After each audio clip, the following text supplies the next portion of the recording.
আসসালামু আলাইকুম। আজ 6 জুন 2017 রোজ মঙ্গলবার। আমন্ত্রণ আরেকান টিভি বাংলা সংবাদে, সাথে আছি আমি হাসান হাফিজ। শুরুতে সংবাদ শিরোনাম। খেয়ে না খেয়ে রোজা রাখছে বালুকালী নতুন বস্তির রোহিঙ্গারা।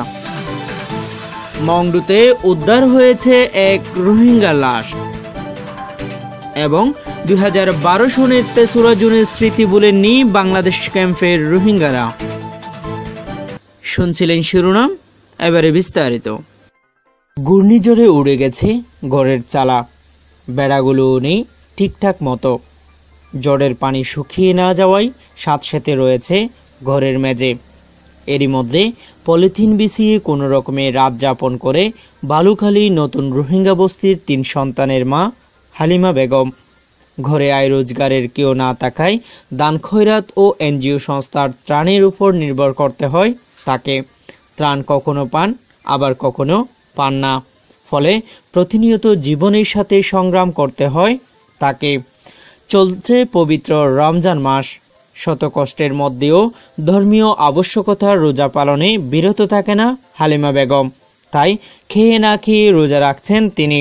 রোজার কারণে দিনে তো কিছুই খান না, আবার রুজি রুটির অভাবে অনেক সময় রাতেও খাওয়া হয় না তার।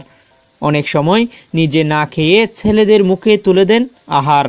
শুধু হালিমা নয়, বালুখালী বস্তিতে তার মতো হাজারো রোহিঙ্গা মানবেতর জীবনযাপন করছে।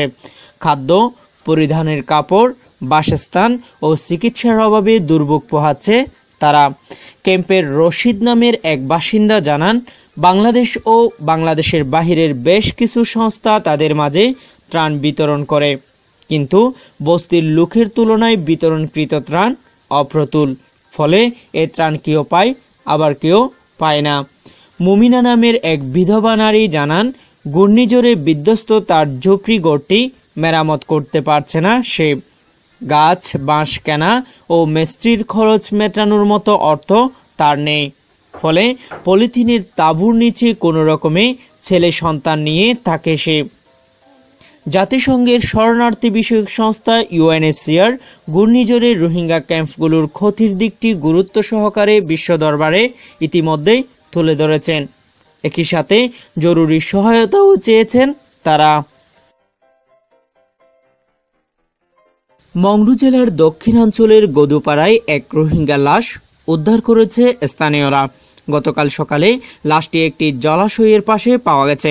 সূত্র জানিয়েছে, উদ্ধারকৃত লাশটির পরিচয় মিলেছে। নিহত ব্যক্তি গদুরছড়ার নয়াপাড়া গ্রামের বাসিন্দা নুরুল আমিন। এর আগের রাতে দুর্বৃত্তরা তাকে নিজ ঘর থেকে অপহরণ করে নিয়ে যায়, তবে দুর্বৃত্তদের শনাক্ত করা সম্ভব হয়নি। স্থানীয়রা জানিয়েছেন, নিহত নুরুল আমিন প্রশাসনের গুপ্তচর হিসেবে কাজ করত। অনেক সময় প্রশাসনের কর্তারা বিভিন্ন কারণে তার উপর চড়াও হতেও দেখেছে স্থানীয়রা। তাই ধারণা করা হচ্ছে প্রশাসনের কেউ তাকে হত্যা করেছে। এ ঘটনায় এলাকায় যেমন চাঞ্চল্যের সৃষ্টি হয়েছে, ঠিক তেমনি আবার উৎকণ্ঠা ও আতঙ্কে রয়েছে রোহিঙ্গারা। হত্যার অভিযোগ এনে নিরীহ রোহিঙ্গাদের উপর প্রশাসন দমন পীড়ন চালাতে পারে এমন ভীতি কাজ করছে স্থানীয়দের মাঝে। 2012 সালের 3রা জুন উগ্রপন্থী বৌদ্ধদের হাতে 10 জন মুসলমান হত্যাকাণ্ড ও তৎপরবর্তী সহিংসতায় রোহিঙ্গা মুসলমানদের উপর চালানো ইতিহাসের ঘৃণ্যতম বর্বরতার স্মৃতি ভুলে যাননি বাংলাদেশে আশ্রিত রোহিঙ্গারা। দিনটিকে স্মরণ করে দেশটির কক্সবাজার জেলার টেকনাফ থানার লেদাস্ত শরণার্থী ক্যাম্পে বিভিন্ন কর্মসূচি পালন করা হয়েছে। স্মরণ সভায় দুর্দশার স্মৃতি মনে করে অনেকে চোখের পানি ঝরান।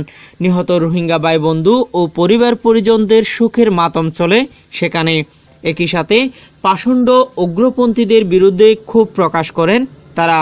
পরে সকল রোহিঙ্গা শহীদদের আত্মার মাগফিরাত কামনা ও রোহিঙ্গা সংকট দ্রুত উত্তরণের জন্য প্রার্থনা করা হয়। দর্শক, সংবাদ শেষ করার আগে শিরোনামগুলো জানিয়ে দিচ্ছি আরও একবার। খেয়ে না খেয়ে রোজা রাখছে বালুকালী নতুন বস্তির রোহিঙ্গারা। মংডুতে উদ্ধার হয়েছে এক রোহিঙ্গা লাশ। এবং 2012 সনের 3রা জুনের স্মৃতি ভুলেননি বাংলাদেশ ক্যাম্পের রোহিঙ্গারা। Press the bell icon on YouTube app and never miss another update. Press the bell icon on YouTube app and never miss another update.